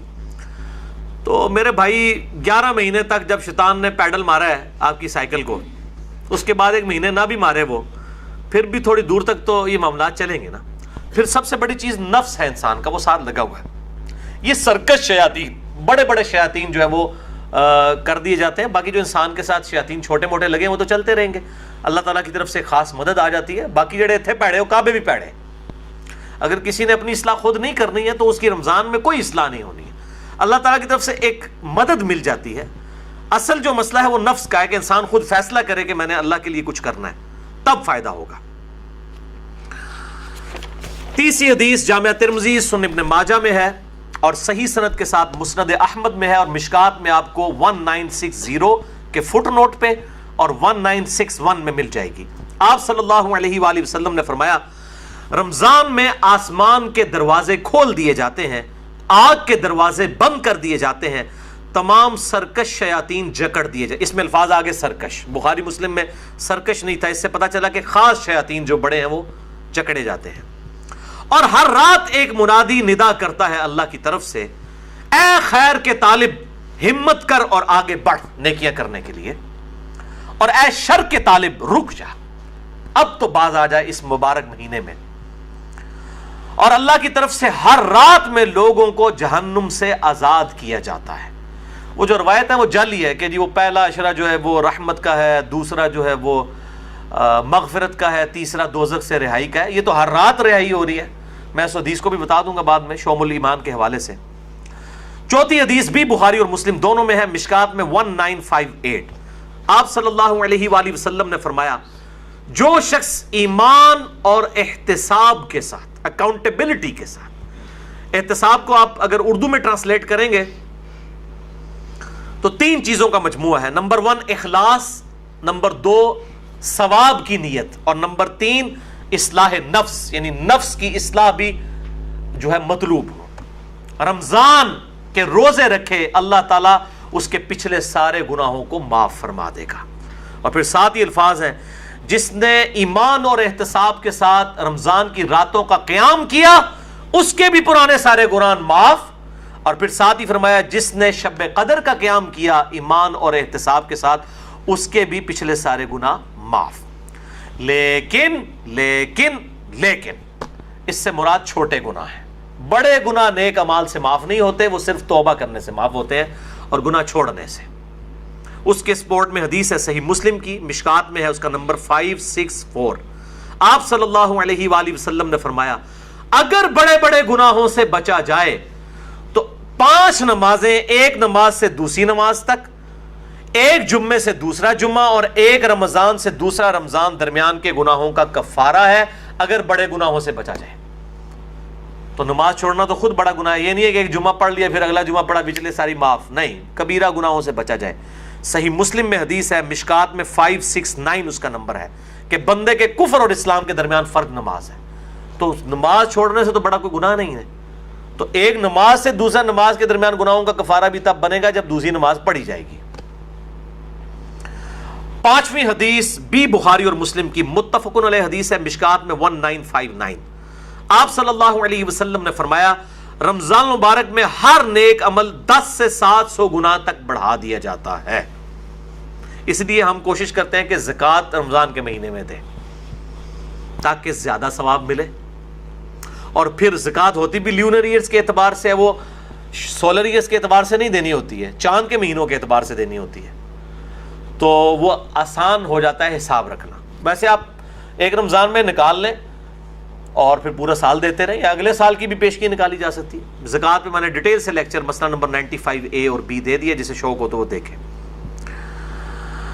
اور ساتھ ہی الفاظ ہیں بخاری و مسلم کے، اللہ تعالیٰ فرماتا ہے بے شک روزہ خاص میرے لیے ہے اور میں ہی اس کی جزا دوں گا. باقی نیکیوں کا تو پتہ چل جاتا ہے، روزہ انسان اور اس کے رب کے درمیان ایک راز ہے. اگر کسی شخص نے خود نہیں بتایا تو وہ چھپ کر کھا پی لے تو پتہ نہیں چلے گا.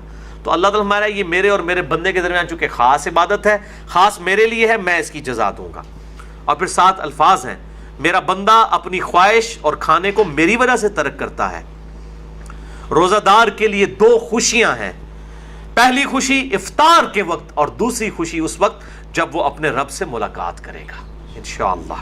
اور پھر 7 ہی الفاظ ہیں، روزہ دار کی منہ کی بو اللہ تعالیٰ کو کستوری کی خوشبو سے بھی بڑھ کر عزیز ہے. پھر 7 ہی الفاظ ہیں، روزہ ڈھال ہے، یعنی ایک ڈھال ہے گناہوں سے بچنے کی. جب تمہارا روزہ ہو تو فحش گوئی اور گناہوں سے اجتناب کرو. اگر روزے کی حالت میں کوئی تم سے جھگڑا کرے تو اس سے کہہ دو کہ میں روزے کی حالت میں ہوں. اللہ تو ڈر، میرا بھی روزہ ہے تیرا بھی روزہ ہے یار، جان چھاٹ. یعنی بجائے یہ کہ ترکی بترکی جواب دیا جائے، لڑائی کی جائے روزے کی حالت میں. ویسے روزے کی حالت میں انسان کی حالت بھی ایسی ہوتی ہے کہ انسان کہتا ہے یار کو نیڑے نہ ہی لگے، متھے نہ ہی لگے. خصوصاً عصر سے مغرب کا جو وقت ہے اس وقت بڑا مشکل ہوتا ہے، انسان کو گفتگو کرنے کو بھی دل نہیں کرتا. اسی لیے تقویٰ بھی حاصل ہوتا ہے، شہوت بھی ٹھنڈی ہوتی ہے، ہر چیز ٹھنڈی ہو جاتی ہے. ظاہر ہے جب انسان روزہ رکھتا ہے تو روزہ ڈھال ہے. جب تمہارا روزہ ہو تو فحش گوئی مت کرو، گناہوں سے بچو، اور جب کوئی جھگڑا کرنے لگے اس سے کہہ دو کہ میرا روزہ ہے. 6 حدیث سنن نسائی اور مسند احمد میں ہے، مشکات میں 1962. آپ صلی اللہ علیہ وآلہ وسلم نے فرمایا، تمہارے پاس رمضان مبارک کا مہینہ آیا ہے، اللہ نے اس کے روزے تم پر فرض کیے ہیں. اس میں آسمان کے دروازے یعنی جنت کے دروازے کھول دیے جاتے ہیں، جہنم کے دروازے بند کر دیے جاتے ہیں. جنت کے 8 دروازے ہیں اور دوزخ کے 7. اور سرکش شیاطین جکڑ دیے جاتے ہیں. اس ماہ میں ایک رات ایسی ہے جو 1000 مہینوں سے افضل ہے، جو ہم پچھلی دفعہ مسئلہ نمبر نیو 44 میں ڈسکس کر چکے. جو شخص اس کی خیر اور بھلائی سے محروم ہو گیا واقعی ہر بھلائی سے محروم ہو گیا. اور میں نے شب قدر کو پانے کا آسان طریقہ بتایا تھا، وہ جسے شوق ہو تو وہ لیکچر دیکھ سکتا ہے. اچھا، اسی کانٹیکسٹ میں ایک مشہور حدیث ہے جو اکثر ڈاکٹر اسرار صاحب بھی بیان کرتے تھے، لیکن وہ سخت ضعیف روایت ہے. اس میں کافی الفاظ تو باقی احادیث بخاری مسلم میں اور اس میں بھی موجود ہیں، لیکن کچھ الفاظ جو ہے اس کے ضعیف ہیں. وہ شعب الایمان امام بیہقی کی کتاب سے ہے اور مشکات میں 1965 نمبر ہے کہ آپ صلی اللہ علیہ وسلم نے شعبان کی آخری رات میں صحابہ سے خطاب کیا کہ اب رمضان کا مہینہ شروع ہونے والا ہے اور یہ برکتیں ہیں. وہ ساری وہی ہیں جو ہم ڈسکس کر چکے. اس کے اینڈ پہ آتا ہے کہ اس کا پہلا عشرہ، پہلے 10 دن رحمت کے ہیں، دوسرے 10 دن جو ہیں وہ مغفرت کے ہیں، اور تیسرے 10 دن جو ہیں وہ دوزخ سے چھٹکارے کے ہیں. اور پھر لوگوں نے اس کے اوپر خود سے وہ دعائیں بھی ڈیوائز کر لی ہوئی ہیں. بالکل جعلی روایت ہے یہ. اور اس کے ایک طریق کے اندر علی بن زید مشہور ضعیف راوی ہے، اور دوسرے طریق میں سلیمان راوی جو ہے وہ منکر الحدیث ہے. منکر الحدیث وہ راوی ہے جس کی حدیثیں ترک کر دی جائیں، یہ شدید ترین جرح ہوتی ہے. اسی طریقے سے یہ اکثر رمضان سے پہلے بھی وہ یہ میسج چل رہا ہوتا ہے کہ جس نے رمضان کے چاند دیکھنے کی خوشخبری، تو یہ وہ سب جعلی جھوٹی روایتیں ہیں. اور اس طرح کی روایتیں بالکل آگے بیان نہ کیا کریں، ان کی کوئی اصلیت نہیں ہے، اللہ سے ڈر جائیں. مسئلہ نمبر 36 ہے میرا ضعیف الاسناد اور من گھڑت احادیث کے فتنے کا تحقیقی جائزہ. 7ویں حدیث بھی بخاری اور مسلم دونوں میں. آپ دیکھ لیں اکثر حدیثیں بخاری اور مسلم سے ہیں. مشکات میں 1957 اس میں الفاظ ہیں کہ جنت کے 8 دروازے ہیں، ان میں سے ایک دروازے کا نام ہے الریان، جو خاص ان لوگوں کے لیے ہے جو روزہ دار ہیں. ان کو اس دروازے سے آواز دی جائے گی کہ جو دنیا میں روزہ رکھا کرتے تھے. الریان دروازے سے ندا کی جائے گی اور ان کو جنت میں اس دروازے سے داخل کیا جائے گا. اس کے علاوہ ذاکرین کے لیے ہے اور قتال کرنے والوں کے لیے، مختلف نیکیوں کے لیے دروازے آئے ہیں.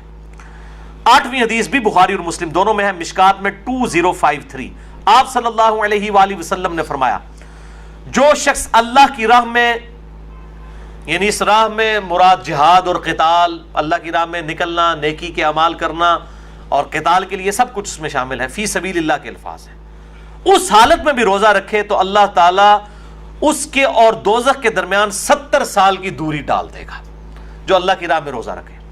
اور اسی کا ایک طریق ہے جامعہ ترمذی میں، مشکات میں ہے 2064، پچھلا بخاری اور مسلم کا تھا، مشکات میں 2053 تھا، یہ مشکات میں 2064 ہے، کہ جو شخص اللہ کی راہ میں نکل کر روزہ رکھے اللہ تعالیٰ اس کے اور جہنم کے درمیان زمین و آسمان کے فاصلے کے برابر دوری قائم کر دے گا۔ یہ بات سمجھانے کے لیے نویں حدیث جامعہ ترمذی، سنن الکبریٰ البیہقی اور شرح السنہ امام بغوی کی کتاب میں ہے اور مشکات میں 1992 ہے۔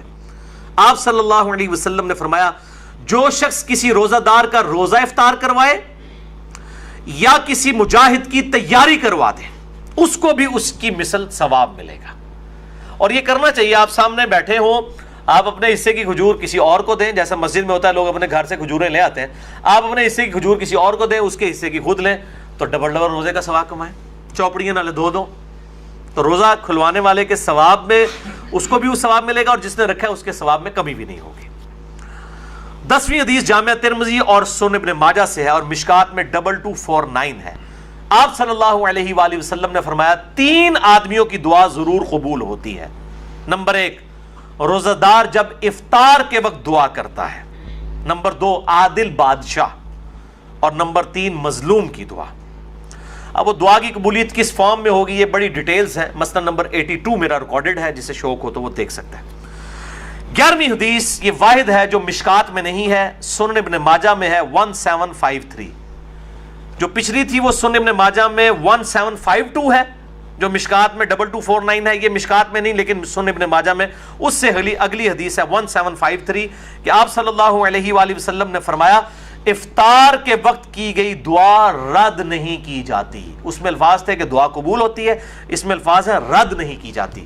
اور اس حدیث میں ساتھ ہی الفاظ ہیں کہ عبداللہ ابن عمر ابن عاص رضی اللہ تعالیٰ عنہ کے بارے میں عبداللہ ابن ابی ملیکہ تابعی کہتے ہیں کہ جب بھی وہ روزہ کھولا کرتے تھے یہ حدیث بیان کیا کرتے تھے کہ روزے دار کی افطار کے وقت دعا رد نہیں جاتی، اور پھر ساتھ دعا کیا کرتے تھے اللہم انی اسألک برحمتک، اے اللہ میں تجھ سے تیری رحمت کا سوال کرتا ہوں، التی وسعت کل شیء ان تغفر لی، کل شیء ان تغفر لی، وہ رحمت جو کہ ہر چیز کا احاطہ کیے ہوئے ہے کہ اے اللہ تو میری مغفرت فرما دے۔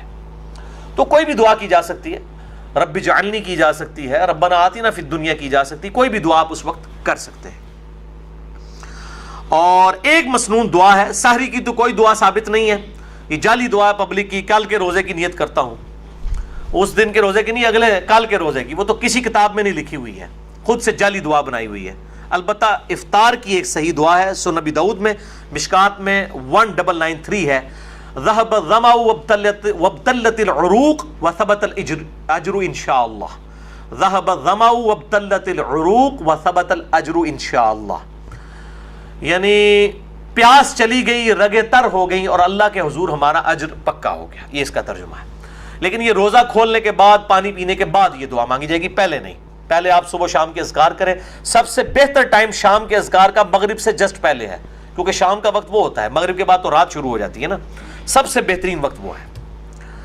اور جو دعائیں ہیں سنت وہ پڑھیں، قرآنی دعائیں پڑھ سکتے ہیں۔ البتہ ایک مشہور جو پبلک میں دعا ہے وہ بالکل مردود روایت ہے، مرسل ہے، منقطع روایت ہے، وہ تابعی سے ہے، اور تابعی صحیح مسلم کے مقدمے میں آیا ہے کہ تابعی جب نبی صلی اللہ علیہ وسلم سے بیان کرے گا اور صحابی کا ذکر نہیں کرے گا وہ منقطع ہوگی، مرسل ضعیف روایت ہوگی۔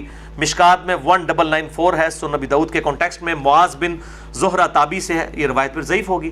اللہم سمت وعلی رزقک افطرت، یہ بھی ویسے انہوں نے داخل کیتا ہے، اللہم انی لک سمت وبک آمنت، او کون ہر شاید جعلی چیزیں بھی جعلی چیزیں شامل کی تھی نے، حالانکہ جو جعلی ہے وہ بھی ہے اتنی، اللہم لک سمت وعلی رزقک افطرت، یہ بھی روایت جعلی ہے۔ اور اصل دعا وہی ہے، ذهب الظمأ وابتلت العروق وثبت الاجر انشاءاللہ۔ تو اس کے علاوہ جو دعائیں ہیں سنت وہ آپ کر سکتے ہیں۔ اور بیسٹ دعا وہی ہے جو بخاری اور مسلم میں آئی، ربنا آتینا فی الدنیا حسنہ وفی الآخرۃ حسنۃ وقنا عذاب النار۔ شام کے اذکار بھی کریں جو بلو کارڈ پہ ہم نے لکھے ہوئے ہیں۔ 12ویں حدیث صحیح مسلم سے ہے، اور یہ حدیث بخاری کو چھوڑ کے باقی اہل سنت کی 5 کتابوں میں موجود ہے۔ صحیح مسلم، ترمذی، ابو داؤد، نسائی، ابن ماجہ میں، مشکات میں ہے 2047۔ اور یہ چونکہ رمضان سے کمپلیمنٹری ٹاپک ہے اس لیے میں حدیث بیان کر رہا ہوں کہ آپ صلی اللہ علیہ وآلہ وسلم نے فرمایا جس نے رمضان کے روزے رکھے اس کے بعد اس نے شوال کے 6 روزے رکھ لیے، وہ گویا اس طرح ہے کہ اس نے پورے سال کے روزے ہی رکھ لیے، ہمیشہ کے روزے رکھے۔ اور اس میں کوئی ضروری نہیں ہے کہ آپ نے ایک روزہ فوراً رکھنا ہے بعد میں سکیٹرڈ فارم میں رکھ لیں، یا فوراً ہی 6 روزے رکھنے ہیں۔ پورے شوال میں جس وقت آپ کا دل کرے آپ شوال کے مہینہ ختم ہونے سے پہلے وہ روزے رکھ لیں، 6 کی گنتی پوری کرنی ہے۔ بہتر یہ ساتھ ہی رکھ لیں کیونکہ ایک روٹین بنی ہوتی ہے، عید کے فوراً بعد شروع کریں تو رکھنے بھی آسان ہو جاتے ہیں، گیپ آ جائے پھر مسئلہ بن جاتا ہے، لیکن رکھ سکتے ہیں، کوئی اس میں ایشو نہیں ہے۔ اور پرانے جو فقہ حنفی کے بزرگ تھے وہ تو ان کو بدعت کہا کرتے تھے اور ان روزوں کو نہیں مانتے تھے۔ آج کے فقہ حنفی کے لوگ بھی ان روزوں کو مانتے ہیں اور انہوں نے یہ اپنے بزرگوں کا مسئلہ چھوڑ دیا ہے۔ تو ہم کہتے ہیں باقی مسئلوں میں بھی جو آپ کے بزرگ غلط ہیں اس سے بھی آپ بیک فوٹ پہ جائیں۔ اور میں جب حنفی تھا، بریلوی تھا، اس وقت بھی میں یہ 6 روزے، میں تو الحمدللہ اپنی بالکل ینگ ایج سے 1994 FSC لیول سے ابھی تک میں مسلسل یہ روزے رکھتا چلا آ رہا ہوں۔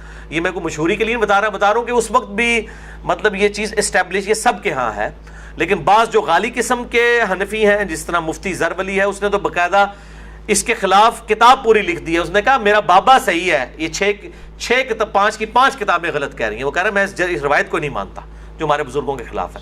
اس نے شوال کے 6 روزوں کے خلاف کتاب لکھی ہے، اندازہ کریں۔ وہ جو ہر ایک جو عالم دین کے اوپر کامنٹس دیتا ہے، مفتی زر ولی کراچی کا۔ تو میں اس لیے بتا رہا ہوں کہ یہ 5 کتابوں میں ہے، مسلم، ابو داؤد، ترمذی، نسائی، ابن ماجہ میں، مشکات میں 2047 ہے۔ اب میرے بھائیو آخری 5 حدیثیں، یہ 12 ہو گئیں، اب یہ 17 بھی 2 نسبتیں تھیں، 12 اور 5 کی، یہ 5 حدیثیں رمضان مبارک کی روحانیت سے ریلیٹڈ ہے۔ 13ویں حدیث صحیح بخاری سے، مشکات میں 1999۔ آپ صلی اللہ علیہ وسلم نے فرمایا، یہ بڑی سخت الفاظ ہیں اور یہی اصل میں حاصل ہیں یہ 5 حدیثیں، جو شخص روزے کی حالت میں بھی جھوٹ بولنا اور برے اعمال کرنا نہ چھوڑے تو اللہ تعالیٰ کو اس کے بھوکا اور پیاسا رہنے کی کوئی پرواہ نہیں ہے۔ یعنی وہ سمجھ رہا ہے میں بھوکا اور پیاسا ہوں، جھوٹ بھی بول رہا ہے، امانت میں خیانت بھی کر رہا ہے، گناہ بھی اسی طریقے سے کر رہا ہے، اور روزہ ٹھنڈا کرنے کے لیے بیہودہ فلمیں بھی دیکھ رہا ہے، اور جناب فجر کی سحری کرنے کے بعد نماز پڑھ کے آ کے جوئے کے اوپر کرکٹ کھیل رہا ہے روزہ ٹھنڈا کرنے واسطے، تو اللہ تعالیٰ کو کیا پرواہ ہے؟ اللہ تعالیٰ کو تو دھوکہ نہیں دیا جا سکتا۔ 14ویں حدیث سنن دارمی سے ہے، مشکات میں 2014 صحیح سند کے ساتھ۔ آپ صلی اللہ علیہ وسلم نے فرمایا کتنے ہی روزہ دار ایسے ہیں کہ جنہیں اپنے روزے سے بھوک اور پیاس کے علاوہ کچھ نہیں ملتا، کوئی اجر نہیں ملتا، بس بھوکا پیاسے ہی رہتے ہیں، اور کتنے ہی قیام اللیل کرنے والے ایسے ہیں کہ جنہیں سوائے جاگنے کے کچھ نہیں ملتا۔ وہ انتظار ہی کرتے ہیں رکوع جدو امام جانا جا کے شامل ہوندے نے، اور باقی اکثر کو تو پتہ ہی نہیں کہ امام کیا پڑھ رہا ہے، وہ تو یہ اس انتظار میں ہوتے ہیں کہ کب یہ جو ہے نا وہ رکوع میں جائے۔ تو بیچارے ظاہر ہے کہ وہ اپنی نیند ہی قربان کر کے آ رہے ہوتے ہیں۔ اس سے بہتر ہے کہ گھر اپنے جو وہ نوافل پڑھنے پڑھ کے سو جائیں، بجائے یہ کہ آپ تکلیف میں کھڑے ہوں اور قرآن سن کے آپ کو بار بار یہ خیال آ رہا ہو کہ قدر رکوع کس ٹائم جاندہ ہے اور سمجھ بھی نہ آ رہا ہو، تو بہتر ہے پھر گھر میں بیٹھیں۔ کتنے ہی قیام کرنے والے ایسے ہیں کہ ان کو جاگنے کے سوا کچھ حاصل نہیں ہوتا، بالکل ایسا ہی ہے۔ 15ویں حدیث بڑی مشہور ہے جامع ترمذی کی، مشکات میں 927۔ آپ صلی اللہ علیہ وآلہ وسلم نے فرمایا اس شخص کی ناک خاک آلود ہو جائے، یعنی وہ تباہ و برباد ہو جائے، یہ عرب کا محاورہ تھا، جس کے سامنے میرا ذکر ہو اور مجھ پر درود نہ پڑھے، اللہم صلی علی محمد وعلی آل محمد۔ اور ساتھ ہی دوسری بات ارشاد فرمائی اس شخص کی ناک خاک آلود ہو جائے جس کے پاس رمضان آ کر چلا جائے اور وہ اللہ سے اپنی مغفرت نہ کروا سکے۔ اتنا بہترین نیکیوں کا موسم آئے اور اپنی مغفرت نہ کروا سکے، برباد ہو جائے ایسا شخص جو رمضان میں اپنی مغفرت نہ کروا سکے۔ اور تیسری چیز فرمائی اس شخص کی ناک خاک آلود ہو جو اپنے ماں باپ میں سے دونوں یا کسی ایک کو بڑھاپے کی حالت میں پائے اور پھر ان کی خدمت کر کے جنت نہ کما سکے، اس کو بھی برباد ہی ہو جانا چاہیے جس کے پاس اس کے ماں باپ جنت کی شکل میں دونوں یا دونوں میں سے ایک موجود تھا کہ اس کی خدمت کرتا۔ اور یہ جو الفاظ ہے نا کہ اس کی ناک خاک آلود ہو، برباد ہو جائے، جو ماں باپ کو کی خدمت کر کے جنت نہ کما سکے، یہ الفاظ صحیح مسلم میں بھی موجود ہیں، صرف اتنے الفاظ، یہ حدیث مسلم میں بھی ہے اتنے الفاظ کے ساتھ۔ اچھا، اسی حدیث کا ایک مشہور طریق ہے، وہ مشکات میں تو نہیں ہے، المستدرک للحاکم میں ہے صحیح سند کے ساتھ 7256، جس کی امام حاکم نے بھی تصحیح کی ہے، امام ذہبی نے بھی، شیخ البانی نے بھی، اور شیخ زبیر علی زئی صاحب نے بھی رحمہم اللہ اجمعین۔ بڑی مشہور حدیث ہے کہ آپ صلی اللہ علیہ وآلہ وسلم ایک دن ممبر پر چڑھے، پہلی سیڑھی پر قدم رکھا تو فرمایا آمین، پھر دوسری پر رکھا فرمایا آمین، پھر تیسری پر رکھا تو فرمایا آمین۔ صحابہ نے پوچھا آج آپ نے ایسا عمل کیا جو اس سے پہلے کبھی نہیں کیا؟ تو آپ صلی اللہ علیہ وآلہ وسلم نے فرمایا کہ جبرائیل علیہ السلام حاضر خدمت ہوئے تھے اور انہوں نے مجھ سے ریکویسٹ کی کہ میں جو دعا کروں اے اللہ کے محبوب صلی اللہ علیہ وآلہ وسلم آپ اس پہ مہر ثبت کریں آمین کہہ کر۔ تو جبرائیل نے پہلی دعا کی کہ برباد ہو جائے وہ شخص جس کے سامنے میرا ذکر ہو اور وہ مجھ پر درود نہ پڑھے، اللہم صلی علی محمد وعلی آل محمد۔ تو میں نے کہا آمین، برباد ہو جائے واقعی۔ دوسری بات، اس میں ترتیب ذرا ڈیفرنٹ ہے، دوسری ترتیب جو ہے اس میں دوسرے والی الفاظ ڈیفرنٹ ہے، اس میں الفاظ ہیں دوسرے، برباد ہو جائے وہ شخص کہ جس کو ماں باپ دونوں یا دونوں میں سے کوئی ایک بڑھاپے کی حالت میں ملے اور وہ ان کی خدمت کر کے جنت نہ کما سکے۔ تو میں نے کہا آمین، برباد ہو جائے ایسا شخص۔ اور تیسرا انہوں نے کہا کہ جو رمضان کا مہینہ پائے اور اپنی مغفرت نہ کروا سکے ایسا شخص بھی برباد ہو جائے۔ تو میں محمد صلی اللہ علیہ وآلہ وسلم میں نے مہر ثبت کر دی کہ واقعی وہ برباد ہو جائے، والعیاذ باللہ تعالی۔ تو میرے بھائیوں بڑے پیشن کے ساتھ اس دفعہ رمضان کو اس نیت سے گزاریں کہ انشاءاللہ اس میں ہم نے اپنی مغفرت کروانی ہے انشاءاللہ تعالی۔ سیکنڈ لاسٹ حدیث 16ویں، مسند احمد سے، المستدرک للحاکم سے، شعب الایمان امام بیہقی کی کتاب سے، اور مشکات میں اس کا نمبر ہے 1963۔ آپ صلی اللہ علیہ وآلہ وسلم نے فرمایا قیامت کے دن روزہ اور قرآن دونوں شفاعت کریں گے، اللہ کے حضور سفارش کریں گے۔ روزہ کہے گا اے میرے رب میں نے اس کو دن بھر کھانے پینے اور خواہشات نفسانی سے روکا رکھا، اے اللہ اس کے متعلق میری شفاعت قبول کر اسے بخش دے۔ اور قرآن کہے گا اے اللہ میں نے اس کو رات کے وقت نیند سے روک کے رکھا، قیام اللیل میں یہ مجھے سنتا رہا، اے اللہ میری شفاعت اس کے حق میں قبول فرما۔ اور اس حدیث میں الفاظ ہیں کہ اللہ تعالیٰ روزہ اور قرآن دونوں کی شفاعت قبول فرما لے گا، الحمدللہ۔ اور صحیح مسلم میں بھی ایک حدیث ہے، القرآن حجت لک او علیک، قرآن یا تیرے حق میں حجت ہے یا تیرے خلاف حجت ہے۔ اللہ تعالیٰ اس قرآن کو ہمارے حق میں حجت فرمائے، آمین۔ آخری حدیث 17ویں حدیث مسند احمد سے، مشکات میں ہے، اس کا نمبر 5331، یہ آخر میں نے رکھی تھی، بہت کریٹیکل ہے۔ آپ صلی اللہ علیہ وآلہ وسلم نے فرمایا جس شخص نے دکھلاوے کے لیے نماز پڑھی اس نے شرک کیا، جس نے دکھلاوے کے لیے روزہ رکھا اس نے شرک کیا، اور جس نے دکھلاوے کے لیے اللہ کی راہ میں صدقہ کیا اس نے شرک کیا، والعیاذ باللہ تعالی۔ یعنی روزہ بھی تبھی قبول ہے جب اللہ کے لیے رکھا جائے۔ اکثر لوگ بڑے فخریہ کہہ رہے ہوتے ہیں میرا تو آج 8 پیارا روزہ ہے، فخریہ بتا رہے ہوتے ہیں، بھئی آپ نے اللہ کے لیے رکھا ہے، لوگوں کو جا کے کیوں اناؤنسمنٹ کر رہے ہیں؟ اللہ کے لیے روزہ ہونا چاہیے۔ اخلاص نہیں ہوگا، اللہ کے لیے پروٹوکول نہیں ہوگا تو اس روزے کا کوئی فائدہ نہیں ہے۔ اور سورۃ الانعام کی آیت نمبر 162 مجھے ضمناً یاد آ گئی، قل ان صلاتی و نسکی و محیای و مماتی للہ رب العالمین۔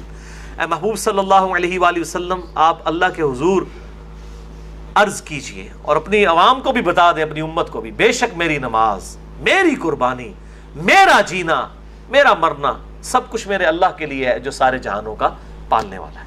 اللہ کے لیے مخلص ہو جائیں، اخلاص شو کرنے والے، تب یہ اعمال اللہ تعالیٰ کی بارگاہ میں قبول ہیں۔ تو یہ 17 صحیح الاسناد احادیث مکمل ہوئیں۔ اب جو فقہی احکام و مسائل ہیں وہ انشاءاللہ میں اگلی دفعہ 70 کے قریب احکام و مسائل ڈسکس کروں گا انشاءاللہ تعالیٰ۔ آج والا مسئلہ نمبر 53A ہے، اگلی دفعہ انشاءاللہ نیو 53B ہوگا۔